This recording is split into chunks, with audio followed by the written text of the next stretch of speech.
ለእኔ የማታውቋቸው 12 ነገሮች። ከሜዳ ላይ ከምታዩት ተጫዋች በስተጀርባ ግን ሌላ ታሪክ አለ። ከልጅነት ህልሜ እስከ ከባድ ጉዳት፣ ከብሩኖ ፈርናንዴዝ እስከ ማርሴሎ ቤልሳ፣ ዛሬ ስለ እኔ የማታውቋቸውን 12 ነገሮች እነግራችኋለሁ።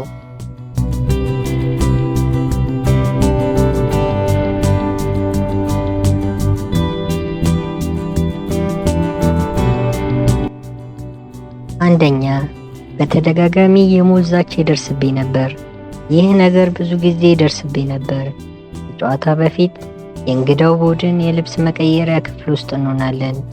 እዚያም የባለሜዳው ደጋፊዎች በሩን ይመቱት ነበር። ይመቱት ማለት ትንሽ ይቀላል።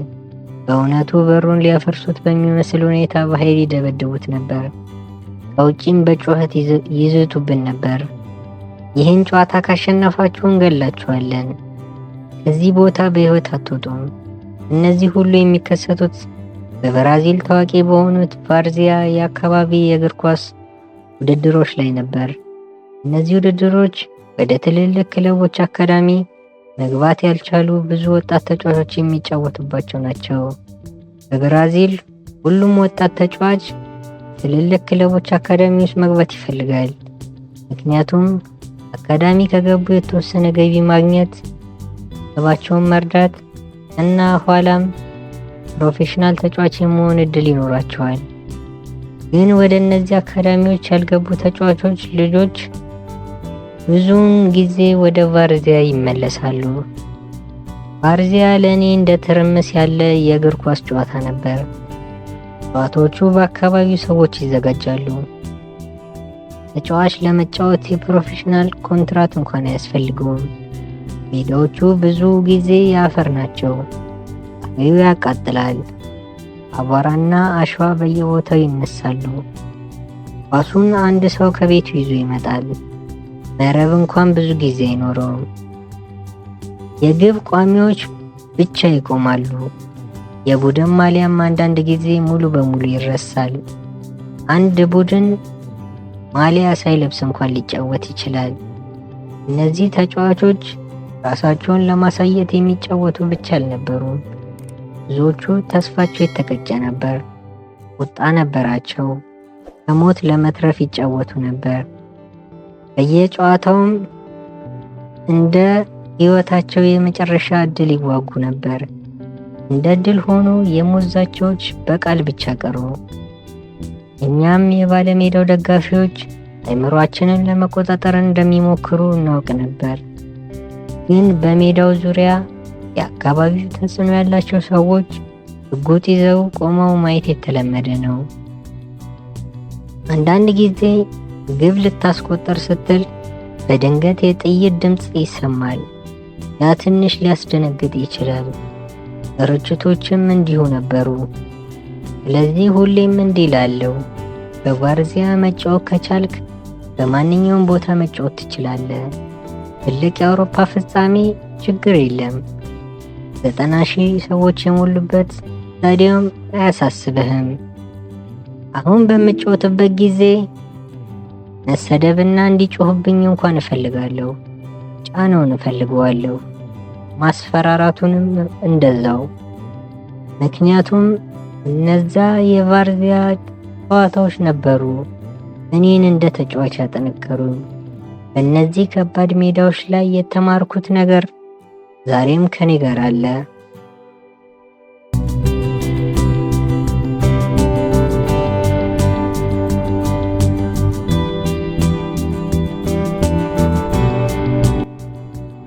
ሁለተኛ፣ 2 ቤተሰቦች ነበሩኝ። አንደኛው ቤት ውስጥ ነበር፣ ሌላኛው ግን ጎዳና ላይ። እንደ ፖርት አሌግሬ ያለችው ሬስቲጋ በተባለች የፋቬላ አካባቢ ስታድግ በፍጥነት የምትማረው አንድ ነገር አለ። ሕይወትን ብቻ መኖር አችልም። ጓደኞች ለአንተ እንደ ሁለተኛ ቤተሰብ ይሆናሉ። አንድ ቀን እነሱ ያንተን እርዳታ ይፈልጋሉ፣ ሌላ ቀን ደግሞ አንተ የእነሱን እርዳታ ትፈልጋለህ። እኔ እያወራሁ ያለሁት ከሞት ወይም ከእጽ አዘዋዋሪዎች አንዳችንን ስለማዳን አይደለም። ብዙ ጊዜ የምንረዳዳው በትንንሽ ነገሮች ነበር። ሬስቲጋ በከተማው መሃል በጣም የራቀች ከተማ ናት። ስለዚህ ለአንዳንድ ጨዋታዎች ጠዋት ተነስተን መውጣትና ማታ መመለስ ነበረብን። ብዙ ጊዜም ምግብ ለመብላት እንኳን በቂ ጊዜ አናገኝም ነበር። ከጨዋታ በኋላ አንድ ጓደኛህ የሚያካፍልህ ትንሽ ምግብ ቢኖረው በረሃብ ወደ ቤት ከመመለስ ትድናለህ። አንዳንድ ጊዜ ግን የመጓጓዣ ወጪ እንኳን ለመክፈል አልችልም ነበር። ይህም እንዳለቅስ ያደርገኝ ነበር፣ ምክንያቱም መጫወት በጣም እፈልግ ነበር። ግን አንድ ጓደኛህ እናቱ የወር የአውቶቡስ ትኬት መግዛት የምትችል ከሆነ ችግሩ ይፈታ ነበር። በድንገት ወደ ጨዋታው መሄድ ትችላለህ። አንዳንድ ጊዜ ከሁላችንም ምግብ ከሌለን በጎዳና ላይ የማናውቃቸውን ሰዎች እንጠይቅ ነበር። ይህን የምናደርገው በጣም ተጨንቀን ነው፣ ግን እኛ በጣም ተርበን ነበር። ችግሩ ግን ሰዎች እኛን ይፈሩን ነበር። እስቲ አስበው፣ ከእግር ኳስ ጨዋታ ነው የመጣ ነው። ልብሳችን ቆሻሻ ነው። ላብ በሰውነታችን ላይ አለ። ምናልባት በሰውነታችን ላይ ጉዳትና ቁስልም ሊኖር ይችላል። ሰዎቹ ልንዘርፋቸው እንደመጣን ነበር የሚያስቡት። ይህ በጣም ያሳዝን ነበር። እኛ የምንፈልገው ምግብ ብቻ ነበር። ብስኩት ቢሆን፣ ትንሽ ዳቦ ቢሆን፣ ማንኛውም ነገር። ትንሽ የሚመስለው ምግብ በዚያ ጊዜ ትልቅ ነበረ። ግን አንድ ነገር ልጨምር፣ እንዲህ እየለመንኩ ምግብ የምጠይቅበት ጊዜ ብዙ አልነበረም። ወላጆቼ ቤት ምግብ እንዲኖር በጣም ይሰሩ ነበር፣ ግን ሀብታም አልነበርንም። ቤታችን በጣም ትንሽ ስለነበር ከወላጆቼ እና ከታናሽ ወንድሜ ጋር አንድ መኝታ ክፍል መጋራት ነበረብኝ። እና እስቲ አስቡት፣ ውሾቻችንና ድመቶቻችንም ከኛ ጋር ነበሩ። እግዚአብሔር ይመስገን እንስሳት ነበሩን፣ ምክንያቱም በእነዚያ ከባድ ቀናት ውስጥ ሁሌም ፈገግ እንድል ያደርጉኝ ነበር።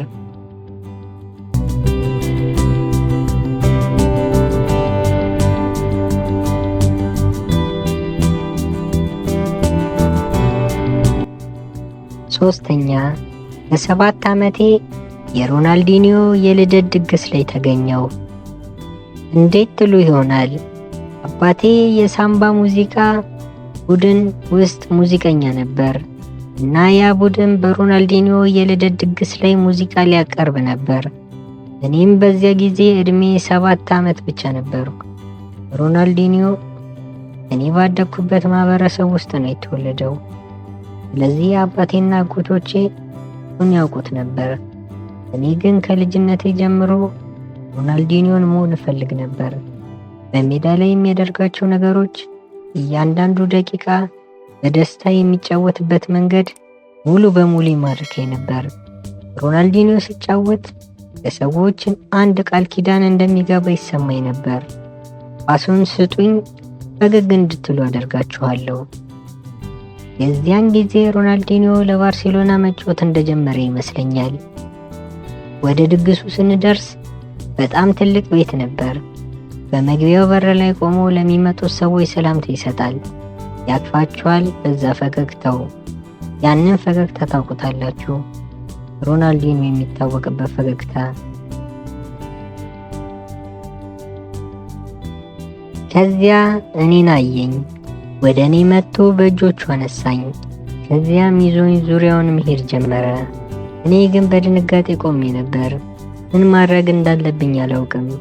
ግን የሮናልዲኒዮ ማራኪነት በጣም ዝምተኛ የሆነን ልጅ እንኳን ሊያስፈነድቅ ይችላል። ለሁሉም ሰው ጥሩ ነበር። ትንንሽ ልጆችንም በተለየ ፍቅር ይቀበላቸዋል። እውነቱን ልንገራችሁ፣ ያኔ ከራሴ የልደት ድግስ ውጪ የተሳተፍኩበት ምርጡ የልደት ድግስ ነበር። ምናልባት የራሴንም ጨምሮ ሊሆን ይችላል። ከዚያም በኋላ ሮናልዲኒዮ ብዙ ጊዜ አግኝቼዋለሁ። አሁን ጓደኛዬ ብዬ ልጠራው መቻሌ ለእኔ ትልቅ በረከት ነው። እንዲያውም አሁን ከልጅነቴ የበለጠ በሱ ፊት ስሆን እደነቃለሁ። በልጅነቴ በቴሌቪዥንና በዩቲዩብ ላይ የማየው ሰው ዛሬ ከኔ ጋር ተቀምጦ ማየት አሁንም እውን እንደሆነ አይሰማኝም። እዚያ የሚያስደንቀው ሌላ ነገር አለ። እሱ የኔ ጨዋታዎችን ይመለከታል። እንዲያውም እኔ የምጫወትበት መንገድ እንደሚያደንቅ ይነግረኛል። እኔ ግን ምን ልመልስለት እችላለሁ? በልጅነትህ አንተ አርአያ አድርገህ የምትከተለው ታላቅ ኮከብ አንድ ቀን አንተን እንደሚያደንቅ ሲነግርህ ይህ ከህልምም በላይ ነው።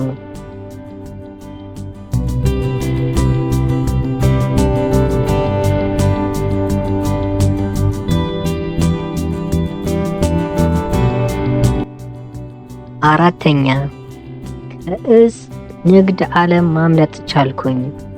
እኔ እድለኛ ነበርኩኝ። 17 ዓመቴ ሲሞላ አሁንም በቫርዚያ አካባቢ ውድድሮች ላይ ብቻ ነበር የምጫወተው። ወደ ጨዋታዎች ለመሄድና ለመመለስ የማወጣው የመጓጓዣ ወጪ እንኳን ቤተሰቦቼ ከሚችሉት በላይ የሆነ ነበር። ትልቁ ግቤ ከአንድ አካዳሚ የወር አበል ማግኘት ነበረ። ያንን ገንዘብ በማግኘት ቤተሰቦቼን መርዳት እፈልግ ነበር። ግን ያ እድል ስላልመጣ ገንዘብ ለማግኘት ሌሎች መንገዶችን ማሰብ በጣም ቀላል ሆነልኝ። በጣም ቀላል። በዚያ አካባቢ የእጽ ንግድ ዓለም በዙሪያ ሲኖር፣ ወጣት ሆነህ በገንዘብ ችግር ውስጥ ስትኖር ወደዚያ መሳብ ቀላል ነው። ግን በዚያ ዓለም ሰላም የለም። ዛሬ በህይወት ነህ፣ ነገ ግን ልትሞት ትችላለህ። ይህ በግልጽ የማውቀው ብዙ ጓደኞቼን በዚያ መንገድ ስላጣኋቸው ነው። ወደዚያ ዓለም የገቡ ሰዎች ህይወታቸው በጥቂት ጊዜ ውስጥ ሊቀየር ይችላል። ዛሬ ከነሱ ጋር ትስቃለህ፣ ነገ ግን የሉም። ወላጆቼም ይህን ያውቁ ነበር። በቤተሰባችን ውስጥ ወደዚያ መንገድ የገቡ ሰዎች ነበሩ እና ታሪካቸው በጥሩ መጨረሻ አልተደመደመም። ስለዚህ ወላጆቼ ምን እንደሚጠብቀኝ ያውቁ ነበር። እኔንም ለመምከርና ከዚያ መንገድ ለማራቅ የሚችሉትን ሁሉ ያደርጉ ነበር። እድለኛ ያደረገኝ ሌላ ነገር ቤተሰብ ነው። ምክር የሚሰጠኝ የሚመራኝ ሰው ነበረኝ። ምክንያቱም በእኔ ያደግኩበት ማህበረሰብ ብዙ ልጆች ከሁለት ወላጆች ጋር አያድጉም ነበረ። አንዳንዶቹ በአንድ ወላጅ ብቻ ያድጉ ነበር። ሌሎቹ ደግሞ በታላቅ ወንድም፣ በጎረቤት ወይም በጓደኛ እጅ ያድጉ ነበር። እኔ የማውቃቸው ከሁለት ወላጆች ጋር ያደጉ ጓደኞቼን ሁሉ ለመቁጠር በሞክር የእጆቼ ጣቶች ሙሉ እንኳን አልፈልግም ነበር። ያኔ ተረዳሁት ነገር አንድ ነበረ። እድል ማለት ገንዘብ ብቻ አይደለም። በችግር ጊዜ የሚመክርህ፣ የሚያስቆምህ እና ትክክለኛውን መንገድ የሚያሳይ ሰው መኖሩም ትልቅ እድል ነው። እኔ ያ እድል ነበረኝ እና ምናልባት ያ ነው እዚህ ደረጃ ያደረሰኝ።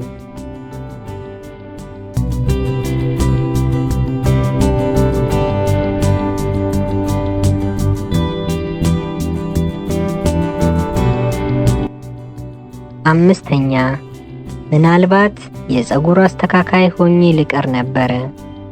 ሰው ምን ያህል ውድቀትን መቋቋም ይችላል? አንድ ጊዜ እንጂ ሁሌ መመታት አትችልም።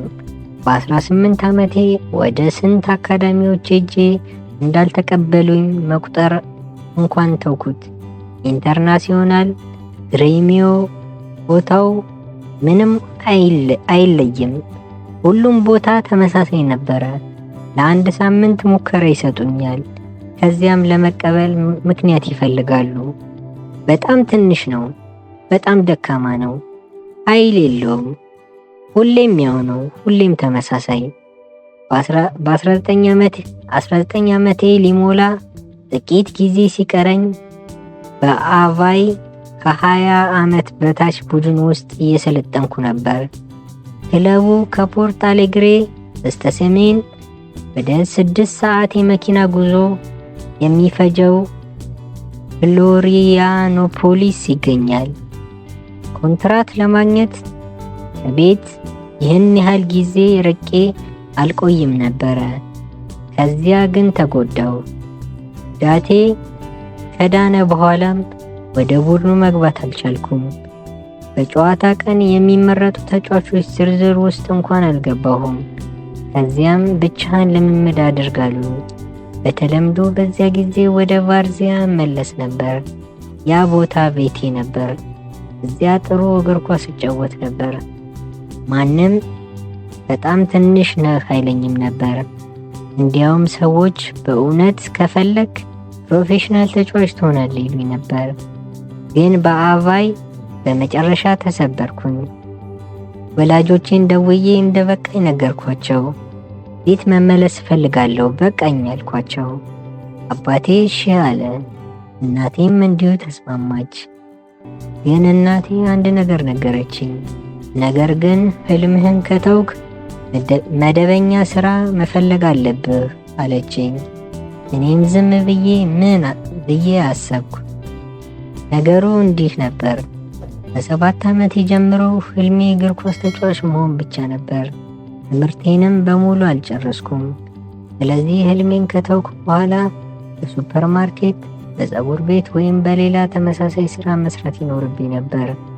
ያንን ህይወት በደንብ አውቀዋለሁ። እናቴ ራሷ ብዙ ጊዜ ስራ ቀይራ ነበር። የስራ ልምዷን በሙሉ ሲቪ ላይ ብትጽፈው መጽሐፍ ሊሆን ይችላል። ፀጉር አስተካካይ፣ የጥፍር አስተካካይ፣ ሽቶና ልብስ ሻጭ፣ ሪሴፕሽኒስት፣ አስተናጋጅ እና ሌሎችም። በመጨረሻ ግን በቂ ገንዘብ ቆጥባ የዩኒቨርሲቲ ዲግሪ አገኘች። ከዚያም የምትወደውን ስራ ጀመረች፣ የመማር ችግር ካለባቸው ልጆች ጋር መስራት። እሷ ፈጽሞ ተስፋ አልቆረጠችም። ስለዚህ ያንን ሁሉ ነገረችኝ። አንድ ቀን በሆነ ቦታ እንደምጫወት ነገረችኝ። የህይወት ከባድ ጊዜዎች ሁሉ እንደሚያልፉም አስታወሰችኝ። ከዚያ በላይም አንድ ነገር አለችኝ። በየጊዜው የሚደርሱብኝ ውድቀቶችና ተስፋ መቁረጫዎች በህይወቴ በእውነት የምፈልገውን ነገር እንዳረሳው አድርገውኝ ሊሆን እንደሚችል ነገረችኝ እና እውነቷን ነበር የተናገረችው። ስልኩን ከመዝጋቴ በፊት የረሳሁትን ነገር እንደገና አስታወስኩኝ። እግር ኳስ ተጫዋች መሆን ነበር የምፈልገው። እናም ህልሜን እንደገና ለመከተል ተነሳው።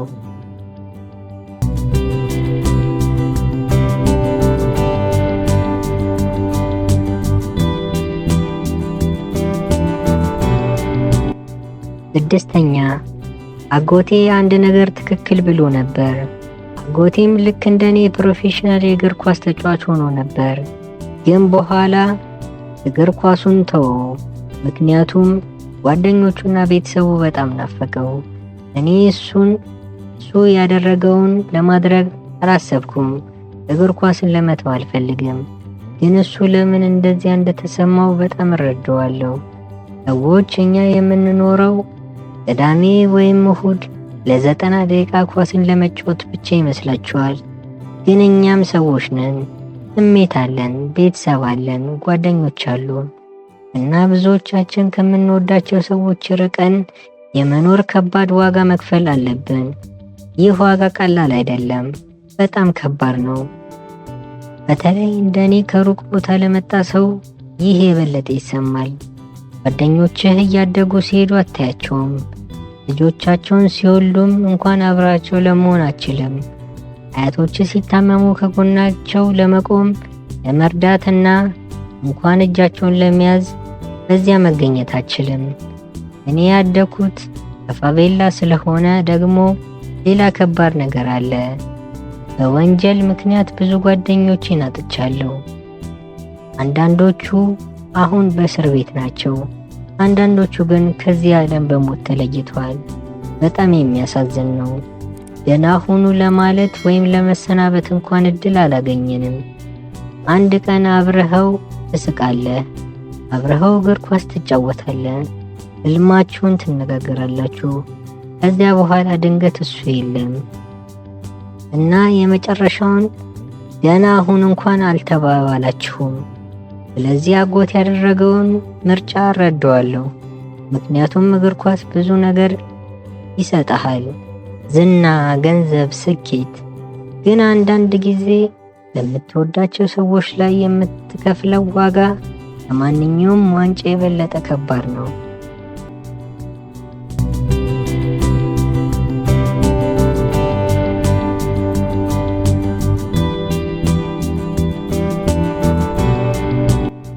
ሰባተኛ፣ ብሩኖ ፈርናንዴዝ እንደ ታላቅ ወንድሜ የማየው ሰው።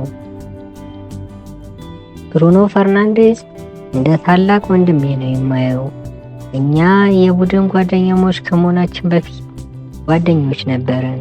ወደ ስፖርቲንግ ልመጣ መሆኔ እንደሰማ ወዲያውኑ መልእክት ላከልኝ። ከአንተ ጋር ለመጫወት ጓጉቻለሁ ብሎም አበረታታኝ። እዚያ ማንንም ሳላውቅ በመጣ በጣም አይናፋርና ዝምተኛ ሆኜ ገባ ነበር። እሱ ግን በፍጥነት እንድለምድ ትልቅ እገዛ አድርጎልኛል።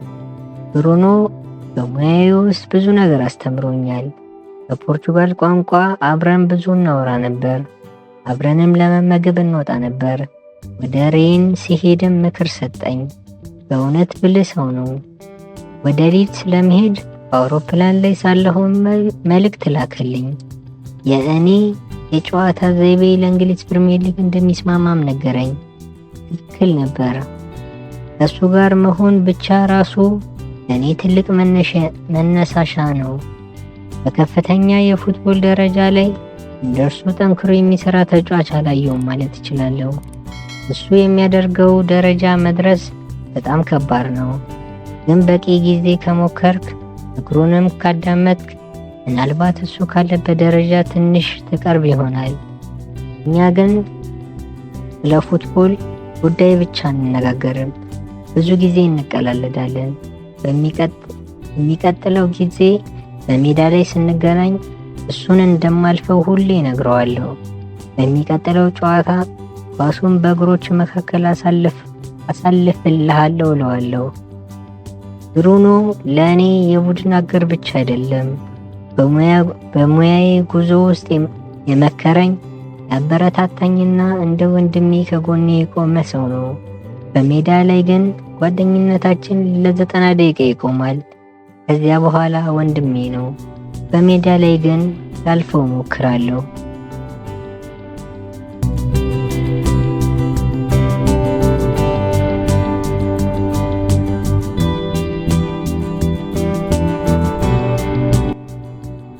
ስምንተኛ፣ በቴሪ ሄነሪ ጎሎች ነው ያደግኩት። የልጅነቴ ዘመን ሳስታውስ ከአባቴ ጋር ተቀምጠን የእንግሊዝ ፕሪሚየር ሊግን በነፃ በሚተላለፉ ቻናሎች እንመለከት ነበር። በዚያን ጊዜ ቴሪ ሄንሪ በሜዳ ላይ ሲጫወት ማየት ልዩ ስሜት ነበር። የሚያደርጋቸው ሩጫዎች፣ በተከላካዮች ጀርባ የሚገባበት መንገድ፣ ኳሱን ወደ መረብ የሚያስገባበት ብቃት፣ ሁሉም ነገር እብደት የሚመስል ነበር። ነገር ግን የሄንሪ ጎሎች ብቻ አይደሉም በአእምሮ የቀሩት። ስታዲየሞቹ ሁልጊዜ በደጋፊዎቹ ተሞልተው እንደነበር አስታውሳለሁ። የደጋፊዎቹ ዝማሬ፣ ጩኸትና የስታዲየሙ ድባብ፣ እነዚያ ድምጾች በልጅነት አእምሮ ውስጥ ተቀርጸው ቀሩ። የትኛውን ቀን እንደነበር ወይም በየትኛው ቦታ እንደተቀመጥኩ በትክክል አላስታውስም። ምናልባት በሬስቲጋ ውስጥ በአንድ ያረጀ ትንሽ ባር ውስጥ ተቀምጬ የፕሪሚየር ሊጉን እመለከት ነበር። ግን አንድ ነገር በግልጽ አስታውሳለሁ። በዚያን ቅጽበት ለራሴ ቃል ገባሁ፣ አንድ ቀን እኔም እዚያ እጫወታለሁ። ያ የነበረው ትንሽ ልጅ በዚያን ጊዜ ህልሙ እውን ይሆናል ብሎ ምን ያህል እንደሚታገል ማንም ሊያውቅ አይችልም ነበር። ግን ከዓመታት በኋላ ያ በአንድ ትንሽ ቦታ የተነሳው ህልም ወደ እውነተኛ የፕሪሚየር ሊግ ሜዳ ሊያመራ ነበር።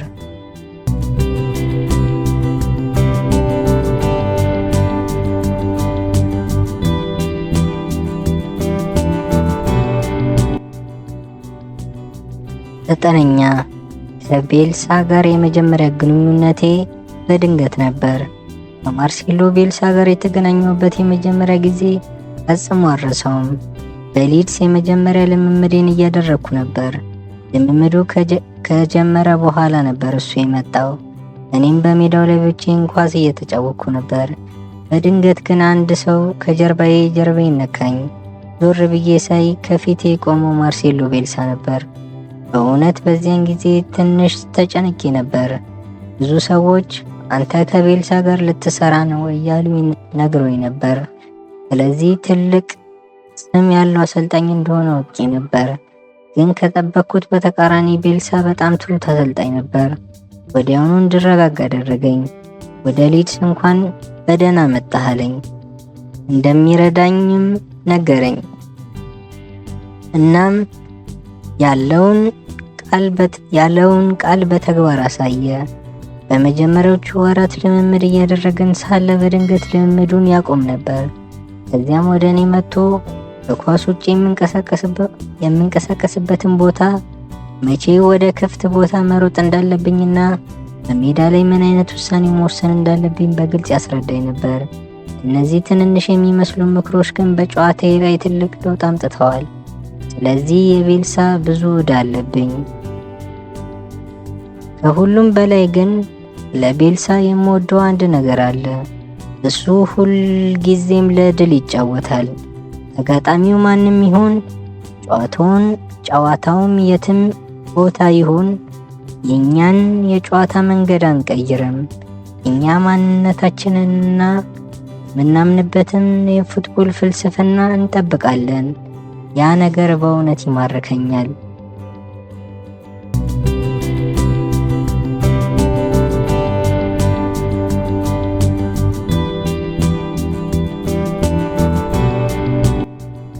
አስረኛ እግሬን ላጣው እንደሆነ ሲገባኝ ፈራው። የመጨረሻው የውድድር ዘመን መጨረሻ አካባቢ ነበር። በኢታሃድ ስታዲየም ከፈርናንዲኒዮ ጋር በተፈጠረ አንድ ከባድ ጥፋት ጭኔ ላይ ከፍተኛ ጉዳት ደረሰ። እኔ ግን ከቫርዚያ የመጣው ስለሆነ ለእንደዚህ ያለ ጉዳት ብዙም አልደነገጥኩም። በዚያ የጎዳና ፉትቦል ባህል ትንሽ በረዶ ታደርጋለህ፣ ከዚያም ተነስተህ ጨዋታን ትቀጥላለህ። ደም ካልፈሰሰ እንደ ጉዳት አይቆጠርም። እዚያ ርህራሄ ለማግኘት እግር መሰበር አለበት። ስለዚህ ለማርሴሎ ቤልሳ አትጨነቅ፣ በ2 ወይም በ3 ቀን ውስጥ ደህና ሆናለሁ አልኩት። ግን ወደ ቤት ተመልሼ የታሰረውን ፋሻ ሳስወግድ ሁኔታው እንደምገምተው አልነበረም። የግራ እግሬ በፍጥነት እያበጠ ነበር።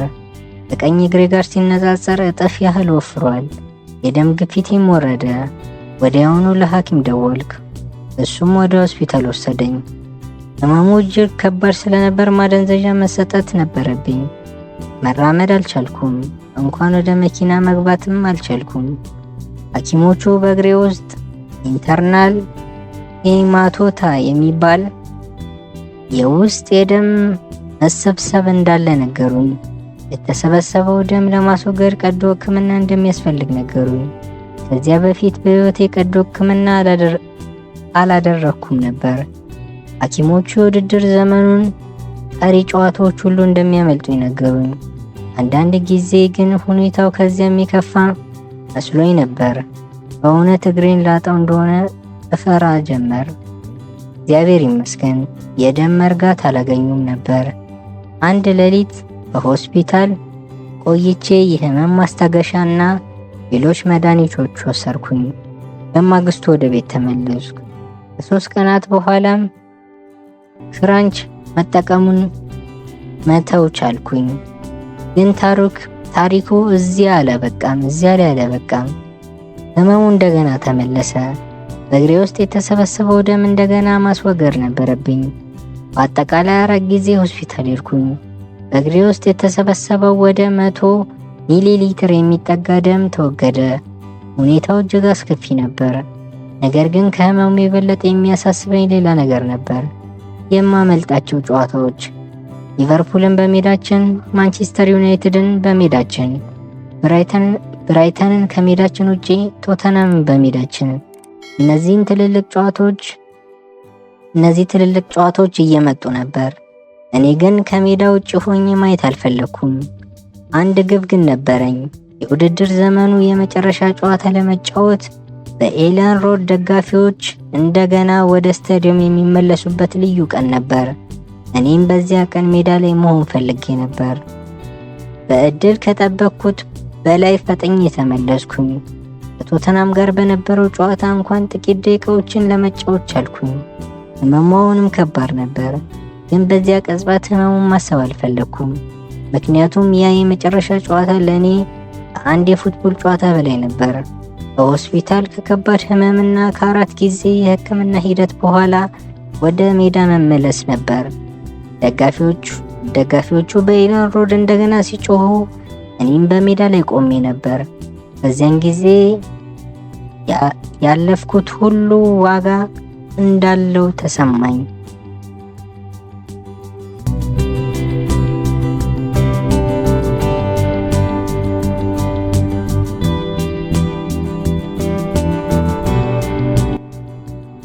አስራ አንደኛ ያ የፍሪኪክ ጎል ለሮናልዲኒዮ እናት ነበረ። ሮናልዲኒዮ በህይወቴ ውስጥ ልዩ ቦታ ያለው ሰው ነው። እናቱ ዶና ሚጄሊና ከሞተች ከጥቂት ቀናት በኋላ ነበር ሳውዛምፕተን ጋር የምንጫወተው። ወደ ብራዚል ሄጄ ሐዘኔን በግልጽ ለመግለጽ አልቻልኩም። ስለዚህ ከጨዋታው በፊት ለሱ የአበባ አክሊል ላኩለት። ነገር ግን ያ ብቻ በቂ አይመስለኝም ነበር። ወደ ቡድኑ መልበሻ ክፍል ስገባ አንድ ሀሳብ መጣልኝ።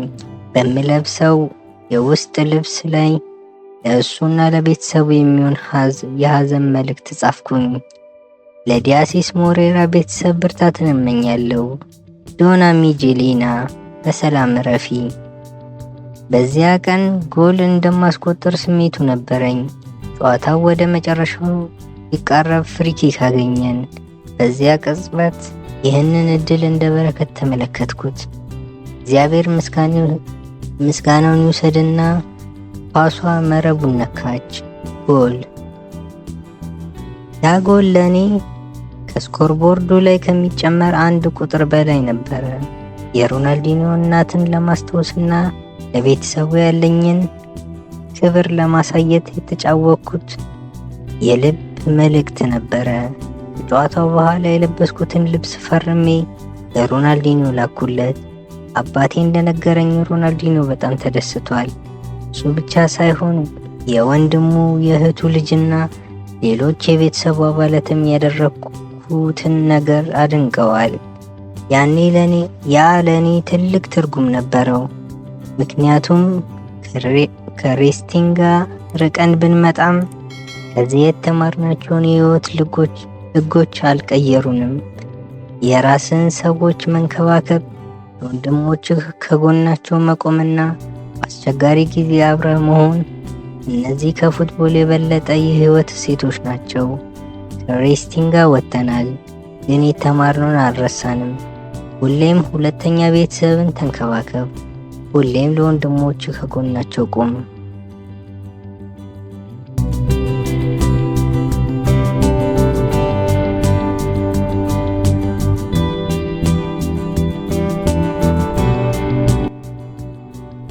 አስራ ሁለተኛ ሊድስን በጣም ወደዋለሁ። በሊድስ በመኖሬ በጣም ደስተኛ ነኝ። ከአሰልጣኙ ማርሴሎ ቤልሳ ጀምሮ ከክለቡ ባለቤት፣ ተጫዋቾች፣ ሰራተኞችና ደጋፊዎች ድረስ ሁሉም በንጹህ ልብ ተቀብለውኛል። እንደ አዲስ ተጫዋች ወደ ክለብ ስትመጣ እንዲህ ያለ አቀባበል ማግኘት ትልቅ ነገር ነው። አንድ ጓደኛዬ ለእኔ የተዘጋጁን የሊድስ ደጋፊዎች ዘፈን ላከልኝ። ሁሉም ቃላት በደንብ መረዳት ባልችልም ስሜቱ ግን የተለየ ነበር። በስምህ የሚዘመር የራስህ የደጋፊ ዘፈን መኖር ለእኔ እንደ ህልም ነበር። ከዚያ በፊት ግን አንድ ነገር በጣም እጠብቅ ነበር። ባለፈው የውድድር ዘመን ትልቁ ምኞቴ ደጋፊ በሞላው የኤለን ሮድ ስቴዲየም ፊት ለፊት መጫወት ነበር። በባዶ ስቴዲየም መጫወት ለእኔ በጣም ከባድ ነበር። ምክንያቱም ወደ ፕሪሚየር ሊግ እንድመጣ ካደረጉኝ ትልልቅ ምክንያቶች አንዱ የደጋፊዎች ድምፅና የስቴዲየሙ ድባብ ነበር። ነገር ግን የሊድስ ደጋፊዎች፣ ለእናንተ አንድ ነገር ልንገራችሁ። በዚያን ጊዜ ቢሆን ፍቅራችሁንና ድጋፋችሁን ተሰምቶኝ ነበር። ወደ ክለቡ ስመጣ በነበረው አቀባበል ምን ያህል እንደማመሰግናችሁ በቃላት መግለጽ እንኳን አልችልም።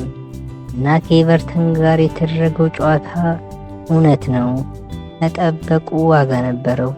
ያ ድምፅ፣ የደጋፊዎች ጩኸት፣ ዝማሬና የኤለን ሮድ ድባብ የልጅነቴ በፕሪሚየር ሊግ ስታዲየሞች ላይ ከማየው ጋር ተመሳሳይ ነበር። ያን ቀን የተመኘሁት ሁሉ የተሟላበት ቀን ነበረ። አሁን ደግሞ ከእናንተ ፊት ለፊት እንደገና ለመጫወት መጠበቅ አልችልም። እናንተ ከዳር ሆናችሁ ትደግፉኛላችሁ። እኛ ደግሞ በሜዳ ላይ ትርኢት እናቀርባለን። እኔም ከሁሉም በላይ የምፈልገው አንድ ነገር ነው፣ ፊታችሁ ላይ ፈገግታ ማምጣት።